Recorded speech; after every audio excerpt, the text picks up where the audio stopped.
wabarakatuh. Waalaikumsalam warahmatullahi wabarakatuh. Selamat pagi Bapak Ibu semuanya. Sesuai perjanjian kemarin ya Pak ya, perkenalan dulu, nama saya Lia Inamul Aufa, mahasiswa dari Statistikus Surya Global Yogyakarta, program Profesinus. Di sini saya akan memberikan penyuluhan tentang bagaimana cara kita mematuhi protokol kesehatan sesuai pandemi saat ini COVID-19 ya Pak. Nah, sebelumnya Bapak atau Ibu-ibu semua yang ada di sini pernah mendapatkan penyuluhan tentang protokol kesehatan COVID atau corona? Belum. Nanti waktunya kurang lebih 30 menit atau setengah jam ya Pak Bu. Apakah bersedia?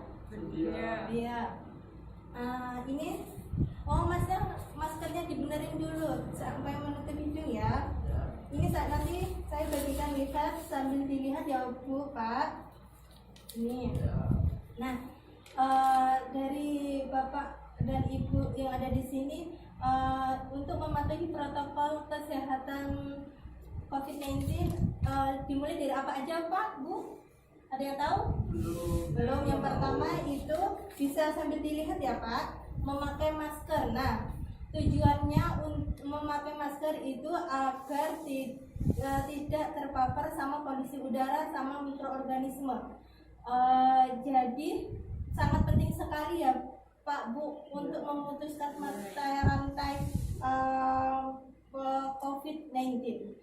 Nah, tata caranya memakai masker ada yang tahu Bu? Belum. Yang pertama itu kita harus cuci tangan sebelum maupun sesudah memakai masker. Nah, ibu-ibu semua kalau memakai masker nggak harus pakai masker medis yang seperti saya pakai, bisa menggunakan masker kain. Diusahakan maskernya itu sedia lebih dari satu ya Bu. Soalnya kalau habis dipakai itu harus langsung dicuci, kan kita nggak tahu di luar itu ada mikroorganisme atau terpapar polusi udara atau bagaimana ya. Bisa dilapisi dengan menggunakan tisu. Nah, kemudian masker kita gunakan dipegang dari ujung ke ujung, ditali senyaman mungkin agar kita senyaman mungkin memakainya.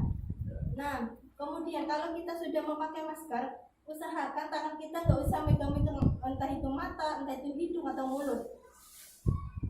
Kemudian kalau kita mau melepas masker, kita pegang dari belakang ujung-ujungnya dari bagian dalam. Kemudian kita langsung cuci tangan. Kan kita masker kita kan misal kita dari luar kan udah kotor ya, takutnya masker kena polusi udara maupun mikroorganisme, langsung kita cuci tangan. Yang kedua yaitu perlindungan diri individu, yaitu mencuci tangan. Nah, Ibu mencuci tangan bisa menggunakan sabun dan air mengalir maupun hand sanitizer. Nah, kapan kita harus cuci tangan? Dan ibu-ibu semua tahu? Belum. Sebelum maupun sesudah BAB maupun BAK. Kemudian setelah kita pegang uang, setelah kita kontak sama cairan hewan maupun kita habis megang-megang hewan, kita dari belanja, terus kita habis belanja kebutuhan sehari-hari itu kita harus langsung cuci tangan setelah kita membersihkan maupun ganti pembalut ya Pak Bu. Nah, kita juga bisa menggunakan cuci tangan menggunakan hand sanitizer. Semisal kapan kita menggunakan hand sanitizer, kapan kita menggunakan air mengalir. Semisal kita kalau menggunakan hand sanitizer, kita habis nyetir kendaraan motor, kita bisa menggunakan hand sanitizer. Kalau kita lihat tangan kita kalau udah kotor sekali, kita menggunakan air mengalir. Nah, untuk langkah-langkahnya bisa diperhatikan saya ya. Pertama, kita ambil sabun, kemudian kita ratakan, bisa diikuti gerakannya. Kita ratakan 1, 2, 3, 4. Kemudian punggung tangan 1, 2, 3, 4 digantian yang 1, 2, 3, 4. Kemudian sela-selanya 1, 2, 3, 4. Kemudian jempolnya dipegang, dikebawahi 1, 2, 3, 4. Kemudian putar 1, 2, 3, 4. Kemudian kita bilas. Kerannya usahakan ditutup pakai siku. Kemudian kita bilas. Nah, untuk yang selanjutnya menjaga jarak. Kita menjaga jarak 1 meter. Ayo ibu sama bapak jaga jarak 1 meter. Nah, tujuannya menjaga jarak itu untuk memutuskan mata rantai biar kita semisal ya kita kan takutnya kena percikan air liur atau cairan dari tubuh manusia. Kita agar kita tidak terkena ada orang batu maupun pilek agar kita tidak terpapar ya Pak Bu. Nah, yang untuk perlindungan diri individu yang terakhir yaitu perilaku hidup bersih dan sehat. Nah, untuk perilaku hidup bersih dan sehat itu yang pertama kita harus makan yang bergizi, banyak makan sayur, makan buah, terus sama lauk pauk. Nah, ibu-ibu semua yang ada di sini kalau masak sayurannya dicuci apa tidak? Cuci. Ya dicuci ya Bu. Ya kalau masak sampai matang enggak? Sampai matang. Ya, bagus. Kalau kita mau masak, diusahakan sayurannya dicuci sampai bersih, terus masaknya sampai matang. Tidak hanya kita perilaku hidup bersih dan sehat, tidak hanya kita makan yang bergizi, kita harus diimbangi dengan istirahat yang cukup, sama olahraga. Tapi kita olahraga harus tetap menjaga jarak ya Pak Bu. Ya. Nah, di sini Bapak maupun Ibu ada yang insomnia nggak kalau tidur larut malam? Enggak, tidak ada. Ya, diusahakan kalau udah waktunya tidur ya Pak ya. Ya. Kemudian untuk perlindungan kesehatan masyarakat di sini ada 3 unsur. Yang pertama unsur pencegahan, prevent. Maksudnya di sini itu kita melibatkan masyarakat. Kita bisa memberikan promosi kesehatan maupun edukasi ke seperti tokoh masyarakat maupun Pak Yai maupun Pak RT, Pak RW untuk mengasih tahu warganya agar selalu mencuci tangan dan memakai masker. Contohnya seperti di tempat-tempat umum kayak gini ya Pak Bu ya. Ya. Di pasar harus disediakan kayak tempat cuci tangan. Kayak di warung-warung yang tempat berkumpulnya masyarakat harus disediakan cuci tangan untuk memutuskan rantai COVID-19.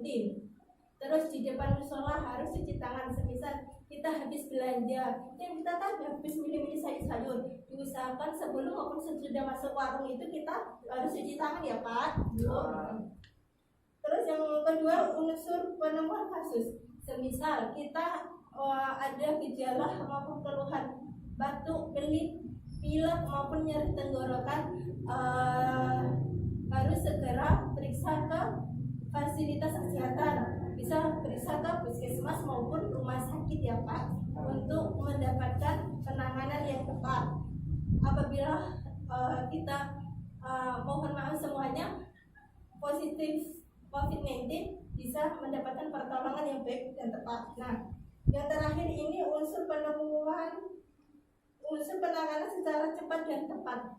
Semisal gejala tadi kok setelah dirapit ini hasilnya reaktif tadi, agar pasien tersebut mendapatkan penanganan yang tepat dan cepat. Nah, untuk materinya sudah selesai. Apakah Bapak Ibu semua sudah paham? Sudah. Kalau begitu saya bertanya kepada Bapak Ibu semuanya ya. Ibu coba dijelaskan tadi perlindungan diri individu yang 4M itu apa aja Bu? Yang pertama Mencuci tangan, mencuci tangan, terus memakai masker, menjaga jarak, iya. Yang terakhir apa Bu? Perilaku hidup Sehat. Ya. bersih dan hidup sehat dan bersih. Ya, bagus sekali, tepuk tangan Pak Bu. Ayo coba Masnya, tadi tata caranya mencuci tangan gimana? Pertama dioleskan, ambil sabun, dioleskan, Diratakan, diratakan sampai kemudian keluar. Kemudian dari punggung jari. dari gantian ya. Kemudian Sela-sela jari. Dari situ Jempol. dipegang, Terus diputar-putar. Habis Terus itu dibilas pakai sikut. Kerannya ditutup pakai Ya, sikut. bagus sekali.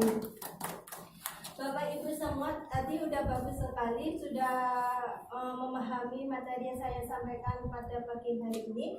Saya simpulkan ya Pak ya, materi tadi kan untuk mematuhi protokol kesehatan COVID-19 yaitu kan ada dua, perlindungan diri sendiri dan perlindungan kesehatan masyarakat. Kalau perlindungan diri sendiri itu kan tadi ada dapatkan ya Pak ya, memakai masker, mencuci tangan, menjaga jarak dan Hidup sehat. perilaku hidup bersih dan sehat. Nah, kalau untuk perlindungan kesehatan masyarakat itu ada unsur pencegahan seperti kita memberikan promosi kesehatan kepada Pak RT, Pak RW untuk menyampaikan informasi ke masyarakatnya agar tetap memakai masker dan mencuci tangan dan menyediakan tempat cuci tangan di tempat-tempat umum seperti di pasar, di tempat warung yang sering digunakan berkumpul masyarakat. Dan kalau unsur penemuan kasus itu kalau kita sudah mempunyai gejala atau keluhan seperti batuk, pilek, nyeri tenggorokan, sakit kepala maupun 14 hari sebelumnya kontak dengan atau menjenguk saudaranya di rumah sakit, kita harus segera periksa ke pelayanan kesehatan seperti di puskesmas maupun di rumah sakit. Kalau unsur penanganan secara cepat dan efektif apabila pasien tersebut sudah hasilnya reaktif, berarti kita sebagai tenaga kesehatan bisa memberikan penanganan yang cepat dan tepat ya Pak Bu. Ya. Berhubung waktunya sudah selesai, terima kasih atas waktunya dan partisipasinya. Kami pamit ya Pak ya Bu. Selamat pagi. Selamat beraktivitas kembali. Assalamualaikum warahmatullahi wabarakatuh. Waalaikumsalam warahmatullahi wabarakatuh. Jelas ya.